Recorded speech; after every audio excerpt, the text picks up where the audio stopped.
Kalian tahu gak sih ini berita apa? Masa demokrasi terpimpin? Ya apaan tuh? Ini loh. Ini itu apa? Bukannya materi sejarah yang bakal kita bahas ya? Iya, ada yang tahu nggak sih? Aku tahu. Kamu tahu? Gimana cerita? Dalam dinamika politik, berbagai kekuatan nasional berlomba untuk mendapatkan pengaruh di pemerintahan, partai politik, sindikat, dan kelompok. Kelompok lain berusaha menempatkan diri mereka dalam posisi strategis di tengah semakin kuatnya pengaruh presiden. Untuk pembebasan Irian Barat yang menjadi fokus utama kebijakan luar negeri Indonesia. Konfrontasi dengan Malaysia juga menandai periode ini sebagai bagian dari upaya Soekarno untuk menunjukkan kekuatan dan pengaruh Indonesia di kancah internasional. Emangnya ada perubahan apa sih di sana? Jadi pada masa demokrasi terpimpin pada tahun 1950 sampai 1959 itu Indonesia mengalami perubahan dalam sistem struktur ekonomi dan politik. Jadi perubahan dalam ekonominya itu inflasi Indonesia tuh tinggi karena Indonesia mencetak banyak uang. Kalau misalkan perubahan dalam dampak dari politiknya itu pembebasan Irian Jaya. Di bidang ekonomi, masa demokrasi terpimpin ditandai oleh upaya nasionalisasi aset-aset asing dan peningkatan kontrol negara atas sektor-sektor ekonomi strategis. Kebijakan ekonomi yang diterapkan bertujuan untuk memperkuat kemandirian ekonomi nasional meskipun seringkali menemui berbagai tantangan seperti inflasi yang tinggi dan ketidakstabilan finansial. Transformasi ekonomi ini diwarnai oleh semangat anti-imperialisme dan usaha untuk menciptakan ekonomi yang lebih merata dan keadilan sosial. Jadi gitu. Oh. Ada lanjutannya nggak sih? Ada. Sebenarnya jadi gubernur pemerintahan Soekarno ini tuh sebenarnya Soekarno ini kan katanya mau menyusun UUD yang baru tahun 1945. Tapi karena masa itu tuh masih masa demokrasi liberal. Demokrasi liberal itu kan namanya dekat presiden. Dekat presiden itu berarti Soekarno itu memegang kendali penuh atas pemerintahan. Nah, maka dari itu Soekarno ingin mengusulkan penyusunan UUD yang baru. Nah, tapi dulu kan namanya Dewan Konstituante. Nah, Dewan Konstituante itu bertugas untuk penyusunan UUD yang baru. Soekarno ini berharap ini kerja bakalan beres enggak ya? Tapi ternyata enggak katanya. Mengecewakan banget. Dan Dewan ini tuh bener-bener kerjanya tuh apa? Yang pertama, kabinet yang pertama ini mereka malah memilih kelompok mereka sendiri. Sedangkan untuk yang lain, kepentingan rakyatnya ini malah dikosongkan. Yang maka dari itu, Tete Rossi bilang ada inflasi yang tinggi. Ya karena itu, karena mereka menginginkan materi, menginginkan jabatan yang tinggi, jadinya Indonesia itu di masa itu ya cerai-berai. Setelah itu juga, akhirnya Soekarno bilang, udahlah ganti aja karena kagak bener, kagak becus, kata gitu. Jadi abis diganti tuh Dewan Konstituante, dia mau menetapkan namanya demokrasi terpimpin. Demokrasi terpimpin ini semoga supaya organisasinya itu berjalan sesuai dengan apa yang dikehendaki. Tapi untuk sekarang Soekarno itu belum menjabat kali penuh. Ada beberapa kabinet yang ia percaya, dan itu juga didukung sama MA itu Mahkamah Agung, sama MPRS, sama DPRAS. Nah, maka dari itu penyusunan UUD dalam aspek sosial, ekonomi, sosial budaya serta politik itu bisa berjalan dengan baik. Makanya kenapa demokrasi terpimpin itu diubah, karena ya kabinet-kabinet yang ada dari zaman dulu itu emang kurang beres. Maka dari itu ingin membereskan yang lain. Maka ada sistem diktator. Maka dari itu kenapa Pak Soekarno disebut presiden yang diktator, karena ya kerjanya keras. Karena dia nggak mau sampai ada kabinet yang sebelumnya bekerjanya itu kurang maksimal. Itulah kenapa adanya demokrasi terpimpin. Nah, habis itu di masa demokrasi terpimpin itu kan bukan cuma tadi ya yang disebutin, ada lagi nggak selain itu? Jadi lanjutan strategi yang Alisa sampai itu belum selesai. Terus pada periode tahun 1940 sampai 1965, kekuatan politik berpusat di tangan Soekarno kan, didukung oleh TNI Angkatan Darat sama PKI. Terus setelah berlakunya SOB dan menghadapi pemberontakan PRRI dan Permesta pada tahun 1954, PKI mulai memainkan peran perannya dalam politik. Kemudian usulan untuk menghidupkan kembali Undang-Undang Dasar 1945 itu yang didukung oleh TNI Angkatan Darat. Semakin kuat tuh ya jadi si pengaruh militernya. Untuk menyeimbangkan TNI Angkatan Darat, Insinyur Soekarno mencari dukungan dari partai lainnya di Jawa, yaitu PKI sama dan merangkul militer lagi, yaitu TNI Angkatan Udara. Terus kan si PKI itu merasa bangkit kembali ya pada tahun 1952 setelah pemberontakan Madiun. Jadi pas pemberontakan Madiun itu si PKI itu kayaknya agak redup. Terus muncul lagi sebagai kekuatan pemilu 1955 dengan naskah yang diciptakan oleh Insinyur Soekarno. Habis itu ya, habis si PKI juga mampu kan di situ tuh Soekarno tuh mau membubarkan partai-partai yang gagal itu, tapi si PKI itu bisa menghindar gitu, jadi nggak dibubarin. Jadi yang dibubarin sama Soekarno itu Partai Masyumi sama PSI. Ya, terus pada tahun 1960 juga kegagalan Soekarno membentuk kabinet gotong royong yang tadi si Nasakam juga karena tentangan dari kelompok Islam sama TNI Angkatan Darat, jadi gak direstui gitu si Soekarno mau bikin kabinet lain teh. Terus oleh karena itu terus si TNI Angkatan Darat itu memberi kompensasi bagi PKI untuk memperoleh kedudukannya dalam organisasi MPRS dan lain-lainnya. PKI melakukan tindakan subversif. Jadi si TNI Angkatan Darat itu punya bukti bahwa si PKI itu ngelakuin tindakan subversif, tapi sama si Soekarno-nya itu ditentang loh, kayak cabut aja itu permohonannya, dan itu gak benar. Udah ya, udah kayak gitu pada tahun 1964 PKI disebutkan dengan ditemukannya dokumen rahasia kekuasaan. Jadi si PKI itu masukin dokumen, namun ditentang lagi nih sama si Aidit bahwa itu kan dokumen palsu. Soekarno menyelesaikan masalah ini di deklarasi Bogor. Namun PKI tetap melakukan serangan politik terhadap Partai Mubra. Udah nggak dia diskusi memasukkan dokumen, tapi dia malah menyerang Partai Murba yang akhirnya dibekukan oleh Soekarno. Jadi Soekarno tuh nggak bisa apa-apa lagi. Terus jadi merasa kuat menurutnya si PKI teh. Terus dia teh nuntut posisi yang ada di kabinet itu. Terus dia teh kayak si PKI itu teh pengen dianggap positif di mata Soekarno teh. Jadi dia memperlakukan kebijakan-kebijakan yang itu padahal salah. Terus PKI juga berusaha mendorong TNI Angkatan Darat untuk melakukan berbagai insiden dan propaganda dengan tujuan untuk menguasai desa dan untuk mengepung kota. Jadi gitu.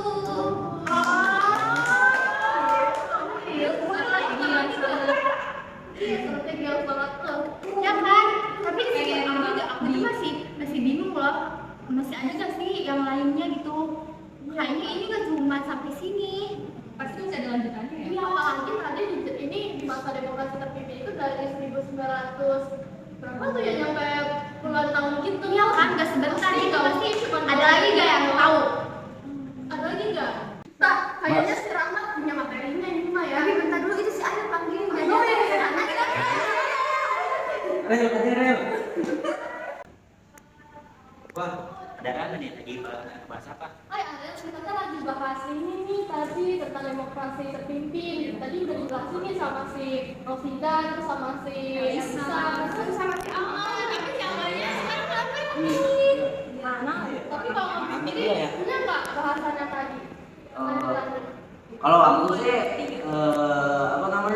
ada sih. Jadi tentang pembebasan Irian Barat. Nah, jadi itu pembebasan Irian Barat ini tuh merupakan salah satu isu penting dalam politik luar negeri Indonesia sejak proklamasi kemerdekaan pada 17 Agustus tahun 1945.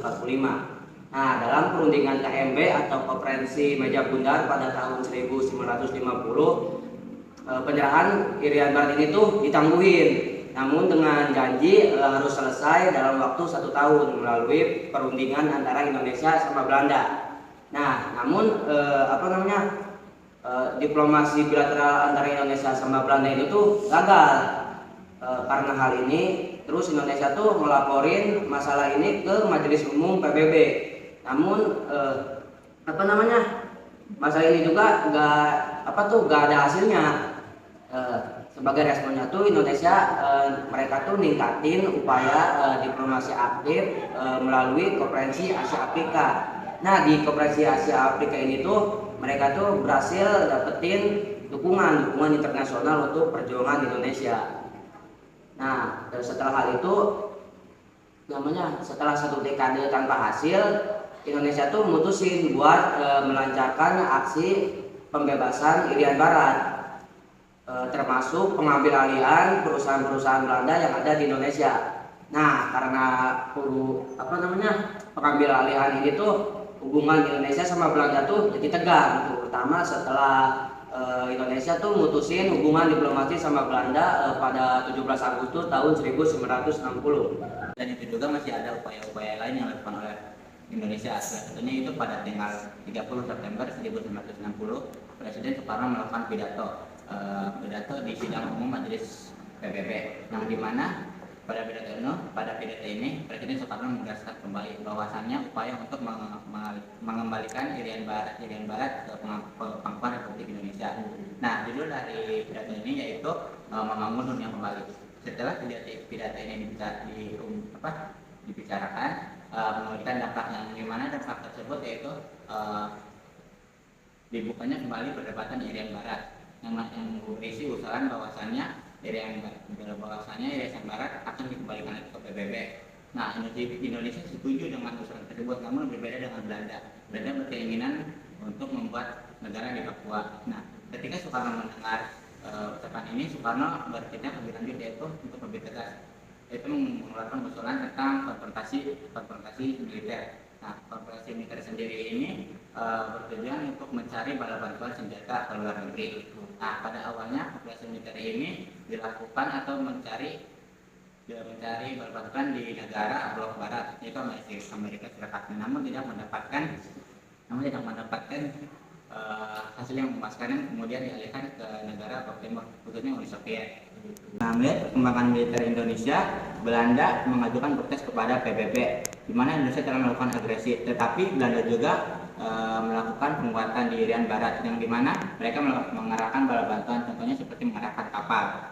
Nah, selanjutnya yaitu pada tanggal 19 November 1961 dalam rapat besar di Jakarta, Presiden Soekarno mengajak seluruh rakyat untuk berkontribusi dalam konfrontasi militer ini, yang kemudian dikenal dengan Trikora atau Trikomando Rakyat. Nah, isi dari Trikora tersendiri yaitu gagalkan pembentukan negara boneka yang ada di Papua. Yang kedua yaitu kibarkan sang merah putih di Irian Barat, dan yang terakhir yaitu bersiaplah untuk mobilisasi umum guna untuk mempertahankan kemerdekaan tanah air dan bangsa. Selanjutnya, langkah pertama yang dilakukan oleh Presiden Soekarno yaitu mengusulkan keputusan Presiden nomor 1 tahun 1920 tentang pembebasan Irian Barat, yang dipimpin oleh Mayor Jenderal Soeharto. Nah, pada awalnya Belanda menganggap enteng masalah tersebut, namun ketika Konferensi Liberasi Indonesia berhasil menduduki daerah Taminabun, Belanda menganggap menyerah atau terpaksa untuk berhenti dan melakukan perjuangan kembali dengan Indonesia di PBB. Nah, pada akhirnya pada tanggal 15 Agustus 1962 dilaksanakanlah perjanjian antara Belanda dan Indonesia. Nah, pada perjanjian ini dikenal dengan Perjanjian New York. Nah, adapun isi dari perjanjian tersebut itu Belanda menyerahkan Irian Barat ke UNPA, yang dimana kemudian akan diserahkan ke Indonesia pada tanggal 1 Mei 1963. Nah, berdasarkan perjanjian New York ini juga Indonesia mendapatkan tanggung jawab, yang dimana itu menyelenggarakan penentuan pendapatan rakyat atau perpera. Nah, pada perjanjian New York ini juga dinyatakan bahwa Indonesia telah berhasil merebut kembali Irian Barat. Oh gitu, berarti yang belum tadi ngejelasin Tika Sawa, aku sama Pera ya? Iya. Kita sama aja yang tahu. Iya. Aku aja. Kejadian konfrontasi Indonesia Malaysia. Jadi kejadian itu karena pembentukan Federasi Malaysia oleh Tengku Ahmadiyah Rahman dan Lee Kuan Yew, lalu ditentang oleh Indonesia dan Filipina. Filipina berargumen atas klaim histori Sabah, lalu dan sementara Indonesia, Soekarno menganggap bahwa federasi ini merupakan neokolonialisme Inggris yang dapat mengancam revolusi Indonesia. Lalu diadakan konferensi Mapindo, Malaysia, Filipina, Indonesia di Filipina pada Juli 1963 yang menghasilkan dokumen penting yang menegaskan untuk penyelidikan keinginan rakyat di daerah yang berada di federasi. Tapi sebelum PBB menyelesaikan tugasnya, Malaysia memproklamasikan federasi ini pada 16 September 1963. Tapi proklamasi ini dianggap melanggar kesepakatan di Manila, terus memicu putusnya hubungan diplomatik dan ekonomi antara Indonesia sama Malaysia. Terus konflik ini juga mengundang perhatian negara lain, mendorong penyelesaian damai. Tapi upaya diplomasi mengalami kebuntuan. Pada 3 Mei 1964, Soekarno mengumumkan Dwi Komando Rakyat atau Dwi Kora ya, untuk meningkatkan ketahanan revolusi Indonesia dan mendukung perjuangan rakyat yang ada di Malaysia. Indonesia melanjutkan upaya konferensi meski diplomasi tetap dilakukan. Saat Malaysia dicalonkan sebagai anggota tidak tetap Dewan Keamanan PBB, Indonesia menolak pencalonan tersebut. Lalu ternyata Malaysia diterima pada 7 Januari 1964. Saat itu Soekarno menyatakan bahwa Indonesia keluar dari PBB. Dengan keluarnya Indonesia dari PBB, tujuan penyelesaian konflik melalui jalur diplomasi tetap tidak tercapai. Berarti sini ada yang tahu lagi nggak ya tentang itu dinamika politik? Atau udah cuma sampai sini aja? Atau udah lain? Kayaknya sampai situ aja ya. Abis ini ada perkembangan ekonomi kalau nggak salah ya di masa demokrasi terpimpin itu. Ada yang punya penjelasannya nggak? Aku kan tahu punya. Iya kan? Coba ceritain coba. Gimana? Jadi gini. Terus dari mana kan? Jadi tadi kan kita udah pada bahas ya tentang dinamika politik atau perkembangan politik di masa demokrasi terpimpin. Nah sekarang ada bahasan lagi, itu tentang perkembangan ekonomi di masa demokrasi terpimpin. Jadi awalnya gini, jadi ekonomi terpimpin ini pertama kali itu diberlakukan gitu oleh Presiden Soekarno setelah si Undang-Undang Dasar 1945 ini diberlakukan kembali. Kan waktu itu sempat ya UUD itu nah itu juga ya ekonomi terpimpin itu sebagai awal berlakunya heraldry ekonomi gitu kan.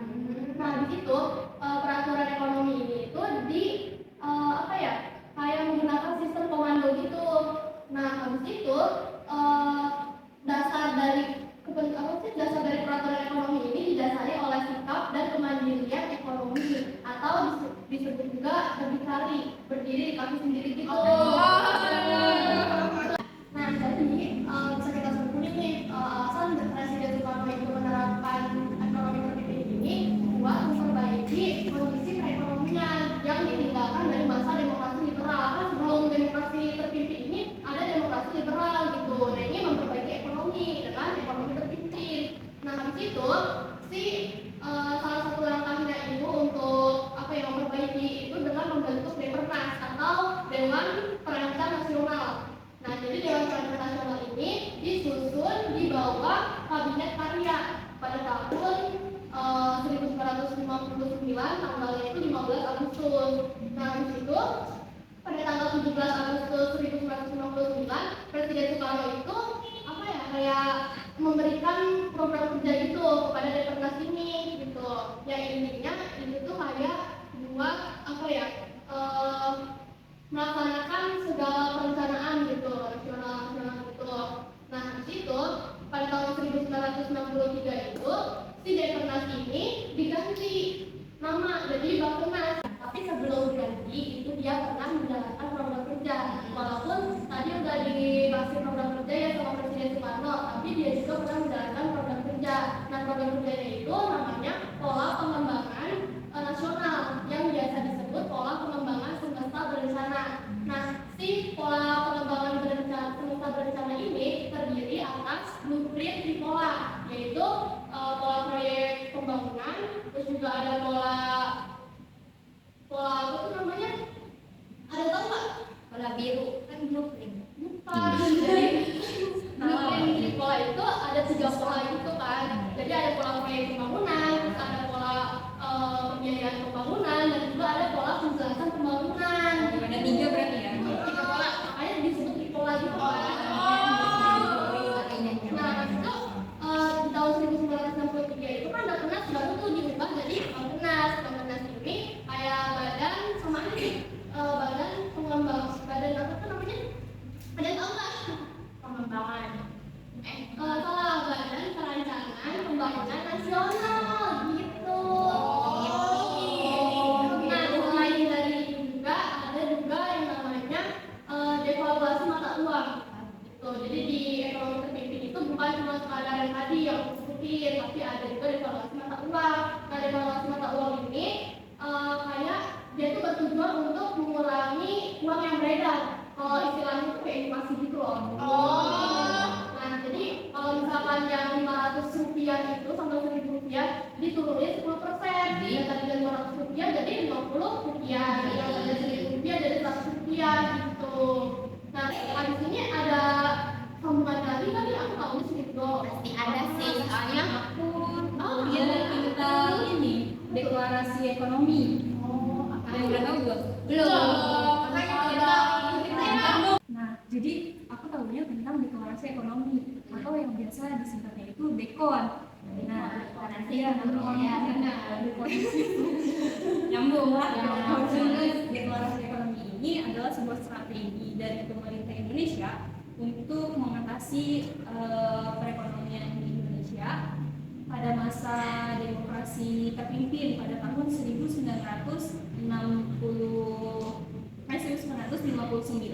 sampai 1965. Nah, Dekon ini tuh berawal dari kegagalan peraturan pemerintah yang dikeluarkan oleh pemerintah untuk kegiatan ekspor di Indonesia. Salah satunya yaitu kesulitan dalam memperoleh bantuan modal dan tenaga dari luar negeri.